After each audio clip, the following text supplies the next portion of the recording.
এইবার অসীম নামটি করে নাশ দাঁড়াইলাম স্বভাব পাশ, সুখদেব নাম করিয়া গ্রহণ। মহারাজ পরীক্ষিত, আমি করতে এসেছি তার হিত, এখন দেখি হিতে বিপরীত। আমাকে প্রশ্নপত্র করেছে উত্থাপন, তুমি আমাকে বুঝাও বলে তোমার বাবার এত গ্রন্থ থাকতে কেন ভাগবত আজ আমাকে শোনাতে এলে? ভাগবতের মধ্যে কি তত্ত্ব নিহিত রয়, সেই তত্ত্ব জানিতে বাসনা আছে আমার চিতে, যাতে কেটে যায় আমার মৃত্যু ভয়। যে তত্ত্ব বলিতে আমি চাহি সবার সাক্ষাতে, তুমি সেই তত্ত্বের উপরে একটা প্রশ্ন করেছ সভায়।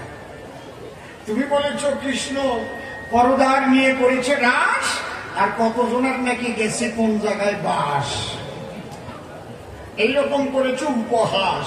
শোনো, রাস হচ্ছে কৃষ্ণ লীলার একেবারে পরিসমাপ্তি লীলা, যে লীলার উপরে আর কোন লীলা নাই। তার আগে কিছু লীলা আছে, সেই লীলাগুলোর অধিকারী আগে হওয়া চাই। সবাই কিন্তু রাসের অধিকারী হয় না, সবাইকেই কিন্তু সখী কয় না। সখী ছিল কয়জন? বৃন্দাবনে কয়জন ছিল? 5 সখী। মঞ্জুরি 9 মঞ্জুরি, ঠিক কিনা? কায়দা আছে, বুঝতে হবে, এই তত্ত্বগুলো খুঁজতে হবে, অত সোজা না। বসে শোনেন নারী ভাবে প্রধান নায়িকা বলে যাবে, তিনি হচ্ছেন শ্রীমতী রাধারানী। এই তত্ত্ব যদি বুঝতে চাও ভালো করে শুনে যাও। আমি ভাগবতের একটা শ্লোক তোমার কাছে করব বর্ণন। একটা শ্লোক। কি মা কথা বলো না মা, আমার হাতে পায়ে ধরি, আমি আজকে সুখদেব ব্রহ্মচারী, বিয়ে করে সংসার করি, আমি সুখদেব ব্রহ্মচারী। তাহলে নিগম কল্পতরুর গলিতম ফলম সুকমুখনামৃত দ্রবসঞ্জিতম পিবত ভাগবত রসমালয় মুহুর মুহুর ভক্ত ভুরি ভাবুকা। এই শ্লোকটা আগে বোঝার চেষ্টা আমরা করি।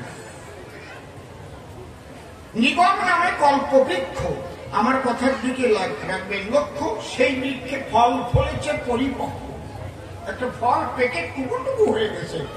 নিগম কল্পবৃক্ষ গাছে এমন পাতা পেকে গেছে যে একটু ফেটে ফেটে ফুটায় ফুটায় রস করতেছে। নিগম কল্পতরুর গলিতম ফলন, মানে গলিয়ে গেছে। অনেক সময় কাঁঠাল থাকে গাছে, এমন পাকা পাকিছে ফাঁকিয়ে দিয়ে কোষের থেকে রস ফোটায় ফোটায় সোয়াই সোয়াই করতেছে। এরকম হয় না?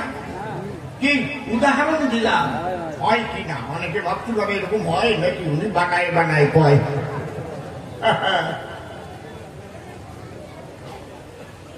তাহলে এইবার আমাদের জানা দরকার, নিগম কল্পতরুর কথা বলল যে অসীম সরকার, এই গাছ তো কোনোদিন দেখি নাই, এই গাছটা কি রে ভাই? আগম নিগম বলে কারে, শিখবেন আপনারা গুরুর ধারে। আগম মানে আশা, প্রবেশ করা, নিগম মানে বের হওয়া। বোঝা গেল? তাহলে আমরা যারা নরনারী, আমরা এই জম্বুদ্বীপে এসে সংসার মায়ায় জড়াইয়ে পড়ি। আমাদের চাহিদার শেষ নাই। আমার কাছে বলুন দেখি, একটা মানুষের বেঁচে থাকতে লাগে কি? বিরাট বিরাট 8-10খানা বাড়ি লাগে কি? কোটি কোটি টাকা লাগে কি? কিন্তু আরো চাই, আরো চাই। ওর নাম চাই, ওতে ঢোকার কায়দা আছে, বেরোবার কায়দা নাই। যে একবার ঢোকছে সে ঠিক পাইছে।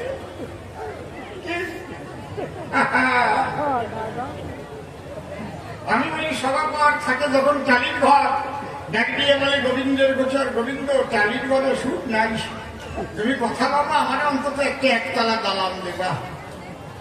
বলে কৃষ্ণ নটবর, একটু ভালোভাবে কাজ কর।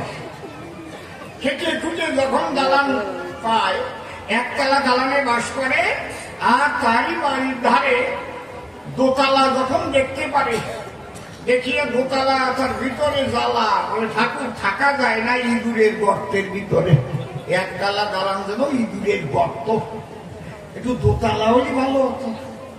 এদিক যত তালা বাড়ে আর তত জ্বালা বাড়ে। জয় রাধে। বুঝতে পারছেন ঘটনাটা কি? তাহলে আপনাদের আছে জানা, মানুষের বেঁচে থাকতে খুব বেশি জিনিস লাগে না। আমরা কতটুক খাই খানা আর কতটুকু বিছানা, তাতে করি স্বয়ং। একটু চিন্তা করে দেখুন দেখি, এত কিছু লাগে নাকি? কিন্তু ওগুলো করতে গিয়ে উপার্জন অনেকে বিপথে চলে, মিথ্যে কথা বলে, দুর্নীতিগ্রস্ত হয়, তার ফল তাকে পেতেই হয়।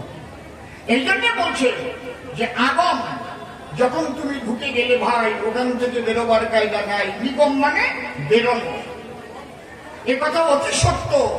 এই যে নিগম তত্ত্ব, ভাগবতের মাহাত্ম, যদি এই ভাগবতের কৃষ্ণ রাধা কৃষ্ণ মাহাত্ম কেউ বুঝিবারে পারে, অন্তর দিয়ে দেখেন ভেবে মায়া সংসার থেকে সে তখন এক মুক্ত জগতে নিয়ে প্রেমানন্দে মধুর বৃন্দাবনে বাস করবে, নিগম তত্ত্ব লাভ করবে। নিগম কল্পতরুর গলিতং ফল। তাহলে নিগম বৃক্ষে যে ফল ফলেছে, সেই ফলের রস ধরে ধরে পড়ছে। কোথায় পড়বে আপনাদের আছে জানা? ওই ফলের রস তো মাটিতে পড়ে না। এই জন্য সেই ফল যে ধারণ করেছে, নিগম কল্পতরুর গলিতং ফলম সুখ মুখদামৃতং ধ্রুবসঙ্গতম, ওই ফলের রস পপ পপ করে সুখের মুখের ভিতরে পড়ে। হরিবল হরিবল। তাহলে মুখের মধ্যে তো সুখের কিছু আছে, যার জন্য তার নাম সুখ। সে কিছু লাভ করে তো পেয়েছে সুখ, ওই রসের সঙ্গে মিশে গেল ওইটুক। যেমন চিনির সঙ্গে জলের যদি মিলন ঘটানো হয়, তাহাকে জল এবং চিনির দ্রবণ বলা হয়, শরবত। এতো খালি চিনি আর যদি ওর মধ্যে জয়লানি মিশিয়ে একটু গোলাইয়ে খাই, তাহলে কেমন হয়? আর ওর মধ্যে যদি আর একটু দধি দেওয়া যায়, একটু কর্পূরে ছিটে দেওয়া যায়, কি কায়দা! এই তো। তাহলে নিগম কল্পতরুর গলিতং ফলম সুখ মুখদামৃত ধ্রুব সংযুতম, সুখের মুখের মধ্যে যে প্রেম রস ছিল, তার সঙ্গে নিগম কল্পতরুর ওই ভাগবতের রস ও মাহাত্ম যখন সংমিশ্রণ হলো, তার দ্বারা কি হলো? গলিতং ফলম সুখ মুখদামৃত ধ্রুব সংযুতম পিবত ভাগবত রসমালয়। বলি সবার পুরো ভাগে যদি কোনো ক্ষুধা পিপাসা একসঙ্গে লাগে, ক্ষুধাও লেগে গেছে, পিপাসাও পেয়ে গেছে, কোন মহিলার কাছে গিয়ে এক গ্লাস জল চেয়েছে, মা আমাকে এক গ্লাস জল দেও তো, করি পান বাঁচাই প্রাণ। মহিলা ওই মুখ দেখার পরে মনে মনে চিন্তা করে যে ভীষণ ক্ষুধা লেগেছে এর ভিতরে, শুধু জল দিলে তো হবে না। এ সময় মহিলার ঘরে দধি ছিল, মহিলার ঘরে মিশ্রি ছিল, মহিলার ঘরে জল তো ছিলই ছিল। তাহলে জলের মধ্যে মিশ্রি দিল, জলের মধ্যে দধি দিল, আবার একটু কর্পূরে ছিটে নিয়ে সুন্দর করে একটা লস্যি বানিয়ে দিয়ে ভদ্রলোকের দ্বারে দিল। ওই এক গ্লাস পান করিলে পরে তৃষ্ণাও সারে, ক্ষুধাও মরে, ঠিক কিনা? হ্যাঁ, কায়দা আছে।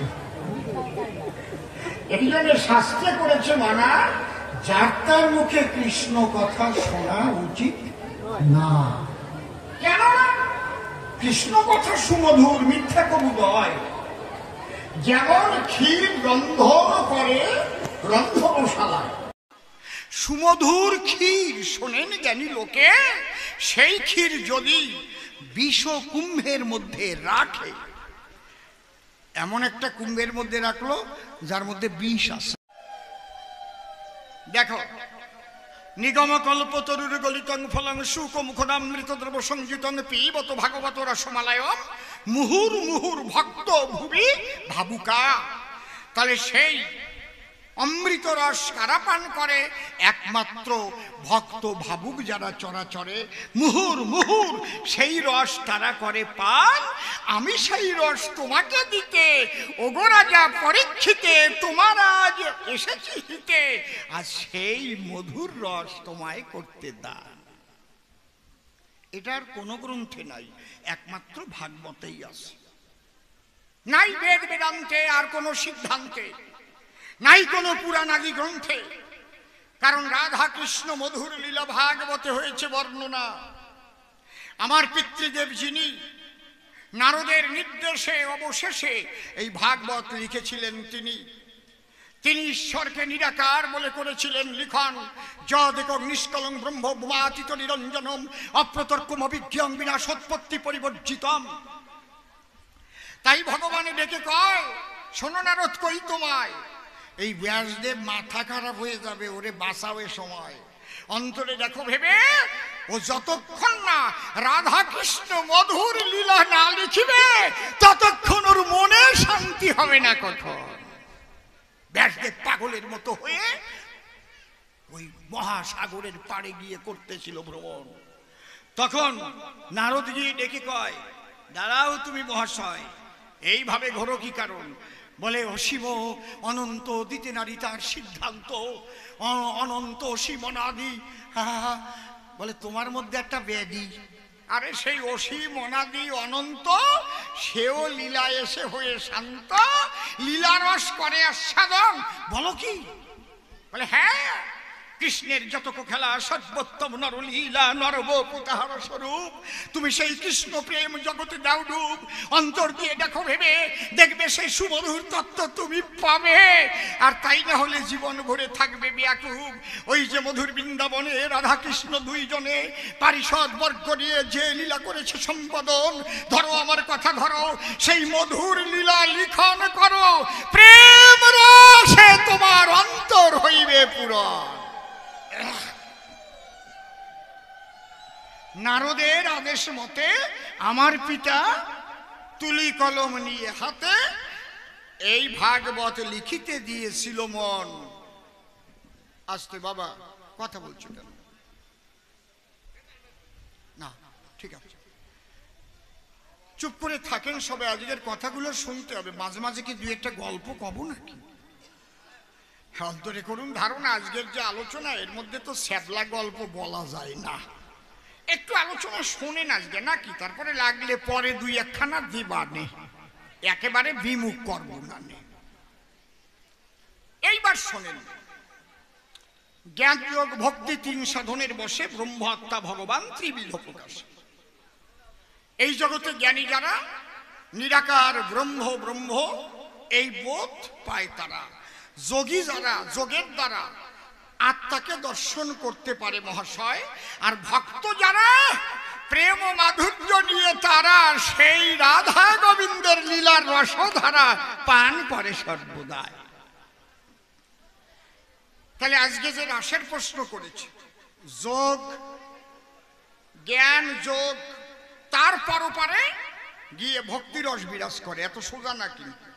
শোনো, যাবে তোমার মৃত্যু ভয়, আমি যা বলেছি তোমায় এটা মন দিয়ে করিও শ্রবণ। আমা কথা কইও না মা, আমার দিকে তাকাও, কিছু বুঝবা না নে, বাড়ি গেলিও দাবড়ি খাবার নেই। যদি জিজ্ঞেস করে যে কি শুনে আসলি, তখন কি কবার নেই, ওই পিছনে ফিরে কথা কইছিলাম। কথাগুলো শোনো, আজকে যে আলোচনা একেবারে সহজ না, তাই না? রসগোল্লা দিলে টকাশ করে গেলে, কিন্তু নারকেল টকাশ করে গেলা যায় না। কি দাঁড়া, একটা কইয়ে নেই। এক সাহেব যাবি তো যা বাজারে, এক ফলের দোকানে গেছে, আর এত সুন্দর আপেল ফল আছে।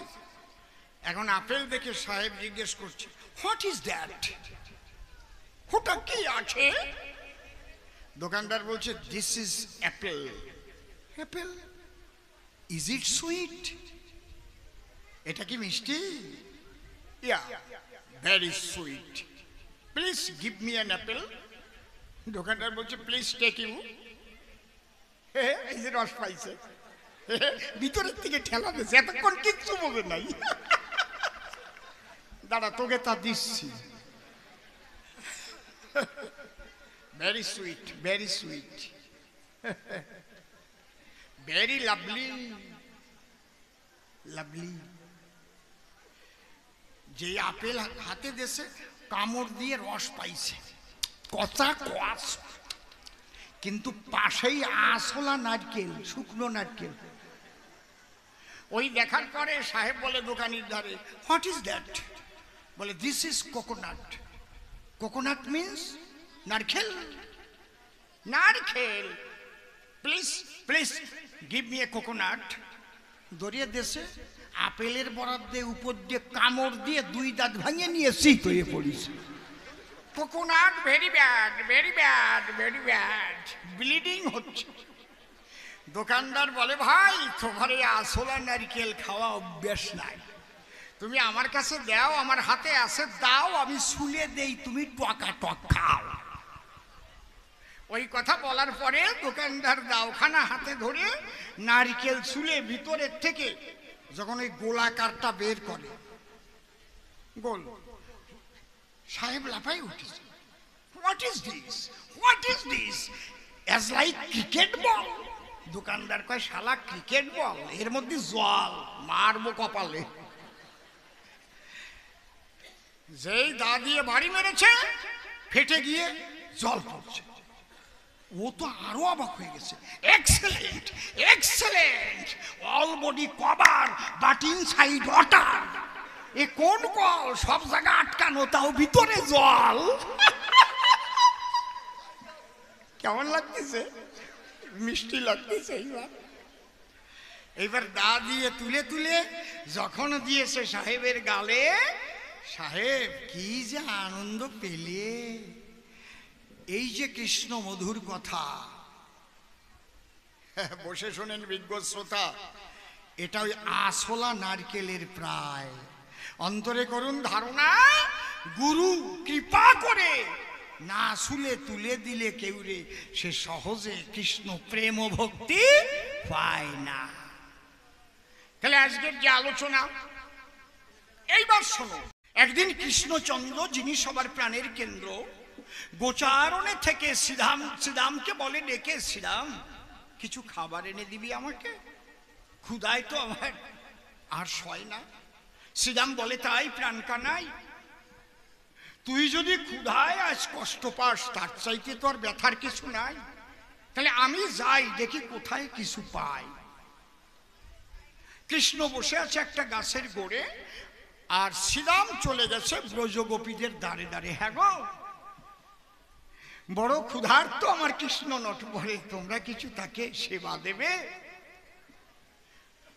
ব্রজগোপী যারা শ্রীরামকে দেখিয়ে তারা আকুলতা ব্যাকুলতা নিয়ে গিয়ে প্রণাম করছে শ্রীরাম সখার পায়। শ্রীরাম করে, মানা তোমরা আমাকে প্রণাম দিও না।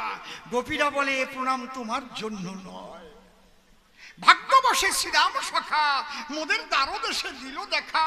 শ্রীরাম তুমি আমাদের কথা নিও, এ প্রণাম দিলাম তোমার পায়, এই প্রণাম নিয়ে পৌঁছে দিও আমার গোবিন্দের পায়, সে আমাদের পরাণের প্রিয়। শ্রীরাম মনে মনে চিন্তা করে, বাপ ভক্তি তো ভালোই আছে ভিতরে। বলছে, তাহলে কৃষ্ণ যে ক্ষুধায় মরে, কিছু খাবার দেওয়া যায়? বলছে, না, আমরা খেতে দিতে পারবো না। একে তাহলে কি এটা ভক্তির বাহানা? গোপীরা বলছে, শ্রীরাম তুমি জানো না, কৃষ্ণ যখন করবে সেবা, তুমি কেন বয়ে নেবা? সেবার বস্তু আমরা নিয়ে গোবিন্দের অধরে করবো দান। আমাদের কাছে বলো দেখি, তোমার কাছে বয়ে দেওয়া ঠিক হবে কি? তুমি বুঝতে পারোনি, তাই আমাদের কথায় জেগেছে অভিমান। যাও, তুমি চলে যাও। অন্তরে মোদের আছে ভাবো, আমাদের কৃষ্ণ সেবা আমরা নিজেরা দিতে যাব। আস্তে আস্তে আস্তে আস্তে আস্তে একটু বসতে দেন, আসিয়া যখন পড়িছে একটু বসতে দেন কাছে কাছে। 3 কাল গেছে আর 1 কাল আছে। মা বসো, মা কৃষ্ণ কথা শুনতে তবু তো এসেছে, প্রণাম করি মায়ের পায়। কত কষ্ট করে আসছে, অসীম আসবে, একটু যাই শুনি আসে। মায়ের মনটা কত খুশি খুশি। এইবার তাহলে দেখেন তো হাঁটতে পারে না, তাও গড়তি গড়তি আইছে। আমি দেখেছি বাকে করেও গান শুনতে নিয়ে আসছে, বেশি দূর নাই, যে মেটে তালতলা আছে না বসিরহাটের পাশে, এক পাশে ঝুড়ির মধ্যে মাটি আর এক পাশে বুড়ো বাবা প্যারালাইসিস হয়ে গেছে। ওই বাকে করে যেমন আগে আসতো না বিক্রি করতে, গুড় টুড় বিক্রি করতো, ওইভাবে নিয়ে আসছে। আমি হঠাৎ দেখি ব্যাপারটা কি, আমি তখন আসরে ঢুকি নাই, আসরে ঢোল বাজছে এবং ডাক গান হচ্ছে। আমি গিয়ে বললাম, দাঁড়াও বাবা, এনারে আনছো কেন এই জায়গায়? কয় আমার বাবা বলছে মরেই তো যাব, আমার শেষ ইচ্ছাটা একটু পূর্ণ কর। কি? আমার একটু সামনাসামনি অসীমের গান একটু শোনা বাবা, আমার বাবা প্যারালাইসিস হয়ে 3 বছর পড়ে আছে, এই জন্য ঝুড়ির মধ্যে ভরে এক পাশে মাটি ভরে আর বাবার এক পাশে দিয়ে আমি বাকে করে নিয়ে আসছি। আমি সাষ্টাঙ্গে প্রণাম করলাম। আমার তো কোনো মূল্য নাই, আমি একটু কৃষ্ণ কথা বলে বেড়াই, হরি কথা বলে। আপনি আমাকে আশীর্বাদ করবেন গান, যেন জন্ম জন্মান্তরে কৃষ্ণ কথা বলার অধিকার দেয় গোবিন্দ আমারে। ধ্যান আপনার চরণ দুখান।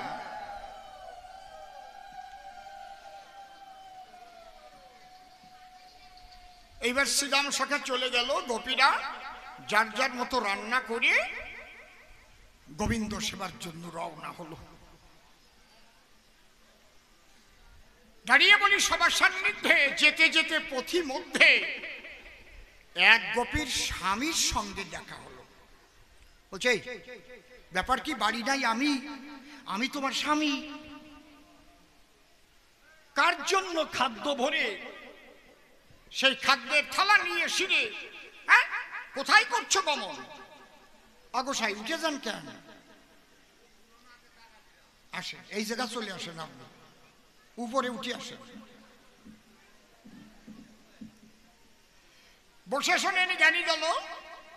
ঠিক আছে, ঘটনাটা কি হলো? ওই স্বামী যখন দেখতে পেল বলে, তুমি কোথায় যাচ্ছ? ওই গোপী বলছে, স্বামী সেবা দেবার তরে আমরা যাচ্ছি বনের ভিতরে। তোমার মা বাবা দিয়েছে আমাকে ধরে, আমি তো তোমার স্বামী, আবার স্বামী বলে পরিচয় দাও কারে? ওই গোপী ডেকে কয়, তোমার সঙ্গে আমার দৈহিক পরিচয়, এই যে শোনো, তত্ত্বটা ভালো করে জানো। আর আত্মিক পরিচয়ে পরমাত্মা যে জন, ঈশ্বর পরম কৃষ্ণ সচ্চিদানন্দ বিগ্রহ অনাদিরাদি গোবিন্দ সর্বকারণে কারণম, তিনি হচ্ছেন সারা বিশ্বের স্বামী, তার সেবা দিতে যাচ্ছি আমি, আমাকে বাধা তুমি দিচ্ছ কি কারণ? বলে, না, যা অন্যকে, তুমি আমার ঘরের বউ, তোমারে যেতে দেব না। বউকে তাড়াতাড়ি ধরে নিয়ে গেল বাড়ি। বাড়ি নিয়ে ঘরের ভিতরে গিয়ে ঘরের খুঁটির সঙ্গে বাদলো দিয়ে দড়ি, পিঠ মোড়া দিয়ে সাজা দিচ্ছে। বাইরে থেকে তালা মেরে, আর ওই স্বামী বসে আছে বাইরে, থাক ঘরে, কষ্ট পাক। এদিকে অন্য অন্য গোপী যারা ধীরে ধীরে চলছে, তারা গিয়ে দেখে তমাল বৃক্ষ তলায় গোবিন্দ, সেই গোবিন্দকে নিয়ে কোলে, যাকে তার স্বামী আমাদের কাছ থেকে বাড়িতে নিয়ে গেলে, সেই গোপী নিজে কৃষ্ণকে নিয়ে কোলে আজ সেবার বস্তু তুলে দিতেছে তার গালে। একে দেখি, দেখিতে দেখিতে যখন সবাই ধীরে ধীরে পথ চলিতে চলিতে নিকটস্থ হলো, বসে শোনেন জ্ঞানী নরে, আর সেই গোপী নাই কৃষ্ণের ধারে। ওখান থেকে সে কিন্তু বায়ু ভরে বিলীন হইল। ওরা একে একে সেবা দিয়ে কৃষ্ণকে যখন স্বঘরে প্রত্যাবর্তন করতেছিল, তখন ওই যারে নিয়ে গেছে, যার স্বামী ঘরে আটকাইয়ে রেখেছে, সেই বাড়ির পাশ দিয়ে যাচ্ছে। এইবার ওই ব্রজগোপীরা বলছে, কি ব্যাপার, একেবারে আমাদের কাছ থেকে নিয়ে গেলে আর ওই গোপন পথে কৃষ্ণ সেবায় পাঠাইয়ে দিলে শয়তানিটা না করলে হতো না। ওই বাড়ির ওই গৃহকর্তা ডেকে কয়, বাজে কথা বলো কেন আমায়? আমার স্ত্রীকে আমি রেখেছি আমারই আলয়, ঘরের মধ্যে কঠিন রজ্জুতে করেছি বন্ধন। বলে বলো কি? আমরা নিজের চোখে দেখি কৃষ্ণ সেবা সেই দিয়েছে, কোলে নিয়ে শ্রীকৃষ্ণকে সেবা দিতেছে, আমরা স্বনয়নে করেছি দর্শন। বলে দেখবা, আসো ঘরের মধ্যে দেখে যাও। দরজা খুলে যখন ঘরে গেল তখন স্বামী দেখতে পেল, এ কি? স্ত্রীকে দেখে তার লেগে গেছে তাক। দেখে যার পাখি তার কাছে গেছে খালি খাঁচা পড়ে আছে, ব্রহ্মরন্ধ্র হয়ে গেছে ফাঁক। এ কি? দেহ আছে আত্মা নাই। স্বামী যখন ছাড়ছে, হাই হাই রে, যদি 2 ঘন্টার জন্য যাইবার দিতাম তাহলে তো ফেরত পাইতাম, এখন তো জন্মের মতোই গেল। তাই তোমরা যখন আসছো আমার সঙ্গে একটু সৎকার করতে যমুনার পাড়ে চলো। নিয়ে গেছে, কাঠখড়ি নিয়ে গেছে, চিটিয়ে সাজাচ্ছে, আর ওই মরা পাটির উপর ঢেকে রেখেছে। চিটিয়ে যখন সাজানো হয়ে গেছে, এইবার মরাকে তুলবার জন্য গেছে কাছে কাছে, এই সময় মরা উঠে লাফ দিয়ে বসেছে। ওর স্বামী কয়, পালা, তাড়াতাড়ি পালা, এটা ভূত হইছে, না হয় পেতনি হইছে।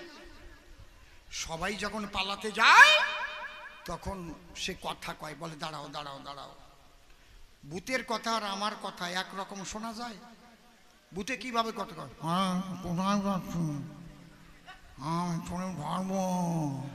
এটা আলাদা শুন না কি?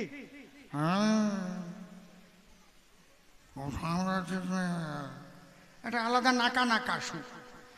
ওই বউটা তখন ডেকে কয়, দেখো তো আমার সুর কি ভূতের মতো শোনা যায়? আমি তোমার প্রাণ প্রেয়সী, তোমায় কত ভালোবাসি, তুমি আমার কাছে এসেছো কত খুশি খুশি। তুই মরিয়া গেছিলি, কথা মোটে কবিনি। কয় আমি মরি নাই, তাহলে কি করছিলি? আমার মা বাবা যেটুকু তোমায় করেছিল দান, তুমি ঘরের মধ্যে বেঁধে রেখেছিলে আমার সেই দেহ খান। কিন্তু যে পরমাত্মা হতে আমরা এসেছি এই জগতে, এই অনন্ত কোটি ব্রহ্মাণ্ডে বিচ্ছুরিত তারই তারই কণা কণা আত্মা, যাকে বলে প্রাণ। তিনি হচ্ছেন বিভূচিত আর আমরা হচ্ছি অনুচিত। তাই সেই পরমাত্মা পরাণ বন্ধু, আমরা তার একই বিন্দু, তারই সেবা দিতে আমি যেতে চেয়েছিলাম তার সাক্ষাতে। তুমি বললে আমার ঠাই, তোমার মাতা পিতা দিয়েছিল আমারে, তুমি আবার স্বামী বলো কারে? তাই যেটুকু দিয়েছিল তোমাকে ধরে, সে হচ্ছে এই মায়াময় দেহ খান। আমি ওই দেহ রেখে সেবা দিতে আমার গোবিন্দকে আত্মা নিয়ে তখন গোবিন্দের সত্তার সঙ্গে হইয়াছিলাম মিলন। প্রেমানন্দে বলে হরি, আমি কৃষ্ণ সেবা করি। আমি সেবা শেষে আবার দেহের মধ্যে এসে দিয়েছি দর্শন। যতক্ষণ আত্মা না থাকে মানুষ পোড়াইয়ে ফেলে তাকে, মৃত বলে ঘোষণা দেয়। সেই আত্মা যখন আবার দেহ ধরে, জন্ম বলে বলে তারে। এই জন্ম মৃত্যু সংবাদ বুঝাবার করে কৃষ্ণ লীলা শোনাইতে এসেছি তোমায়। এই জন্য সেই কৃষ্ণ কথা শুনলে পরে মৃত্যু ভয়ে যাবে সরে। তুমিও বুঝতে পারবে যে অন্তিমে কৃষ্ণ কথা যে শোনালো আমারে, তার চাইতে বড় বান্ধব নাই। অন্তরে আমার আছে ভাবো, কৃষ্ণ কথা শুনিতে শুনিতে প্রেমানন্দে ভাসিতে ভাসিতে আমি আত্মা নিয়ে পরমাত্মা পরাণ বন্ধু শ্রীকৃষ্ণের পদপ্রান্তে পৌঁছাইব। এই মানুষ মৃত্যুকালে যে ভাব নিয়ে যে দেহ যায় ফেলে, পরবর্তী জন্মে আবার সেই রকম দেহ সে করে ধারণ। এই জন্য ভগবান কি বলেছেন, সেই নিত্য নিরঞ্জন কি, অন্তকালে চ মামেব শরণ মুক্ত কলেবরং যপ্রয়তি সনদ্ভাব যপ্রয়তি সতদ্ভাবং যাত্রী নস্তত্র সংশয়। জং জং বাপি শরণং ভাব ত্যাজেত্যন্তে কলবরণ। যে যে ভাব লইয়া দেহ ত্যাগ করে সেই ভাব অনুসারে আবার দেহ ধরে। মৃত্যুকালে কৃষ্ণ নাম এই জন্যে করাতে হয় শ্রবণ। কিন্তু আমরা কখন কৃষ্ণ নাম শোনাই? শোনেন সুধীজন, যখন আত্মাটা দেহ থেকে চলে যায় তখন কানে কৃষ্ণ নাম দেয়। এই জন্যে গুরুর চরণ নিয়ে আশ্রয়, সদা সর্বদা সর্বকর্মের মধ্যে দিয়ে মনে মনে কৃষ্ণ নাম নিতে হয়। ওই নাম নিতে নিতে যদি প্রেম ফুল ফুটে চিতে, ওই যে মহাকাল মৃত্যু যখন আসে দরজাতে, তখন ও ভিতরে কৃষ্ণ নাম হয় উচ্চারণ। ওই নামের সাথে সাথে মিলে যদি কেউ দেহ থেকে যেতে পারে, সে যায় মধুর বৃন্দাবন। প্রেমানন্দ হরি হরি একবার বলো সর্বজন। তাইতে তোমার শেষের কালে আমি এসেছি ভাগবত শোনাইয়ে তোমার পরকাল সুমধুর করব বলে, যাতে কৃষ্ণ কথা শুনিতে শুনিতে দেহ ত্যাগ করে কৃষ্ণ চরণ প্রাপ্ত পরীক্ষিত হতে পারে, সেই আশায় করে কৃষ্ণ কথা ভাগবত কথা শোনাতে এসেছি তোমায়। পরিষ্কার পরিচ্ছন্ন জবাব। এরপরেও যদি বোঝো যে আছে কিছু অভাব, দেব আবার জবাব। এবার একটা গান গেয়ে নেই, তারপরে তার আরো জবাব।